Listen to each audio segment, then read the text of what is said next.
Maria Sanchez had always believed that being a nurse was more than a job, it was her calling. For years, she had dedicated herself to her patients, working long shifts at St. Mary's Hospital with unwavering compassion. But in an unexpected turn of fate, budget cuts led to layoffs, and Maria found herself without a job, her passion stripped away in a matter of minutes. Heartbroken and unsure of what to do next, Maria wandered the streets of her quiet neighborhood, contemplating her future.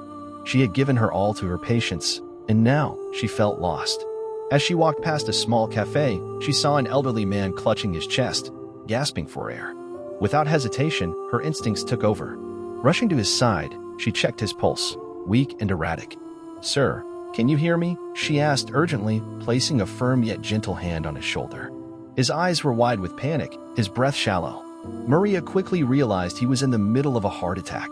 Without medical supplies or a hospital nearby, she did the only thing she could, administered CPR right there on the sidewalk, her hands pressing against his chest rhythmically, counting under her breath. She yelled for someone to call 911, but she didn't stop compressions, didn't hesitate for a second. Minutes stretched into what felt like hours until the wail of an ambulance broke through the air. Paramedics took over, stabilizing the man and rushing him to the hospital.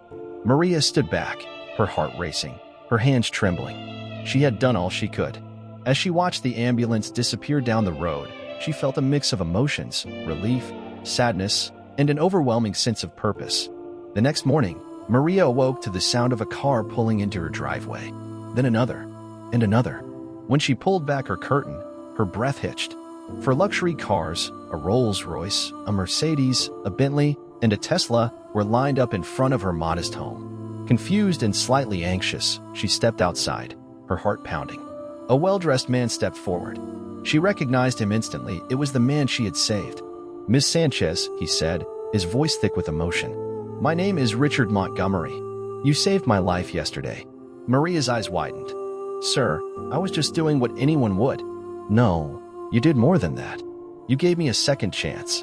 I'm a billionaire, but all the money in the world wouldn't have mattered if I had died on that sidewalk. You refused to let that happen." Tears welled in Maria's eyes as he continued. "I have spent my life building wealth, but yesterday you reminded me of something priceless: human kindness.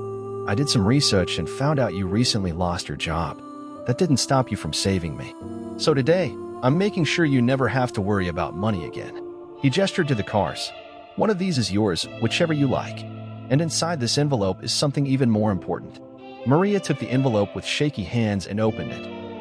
Inside was a letter offering her a position at a state-of-the-art medical facility he was funding, a place where she could continue her passion for saving lives without fear of layoffs or budget cuts. Alongside the letter was a check, the amount so staggering it made her knees weak. Overwhelmed with gratitude, Maria covered her mouth, tears spilling down her cheeks. "I don't know what to say." Richard smiled. "Say yes. Say you'll keep doing what you were born to do." Maria nodded, her heart swelling with hope. In 24 hours, her life had turned around in ways she never imagined. Not because she sought reward, but because she followed her heart, even when she had nothing to give but her compassion. As she stood on her porch, watching the sun rise on a new chapter of her life, Maria knew one thing for certain: kindness always comes back, often in ways we never expect.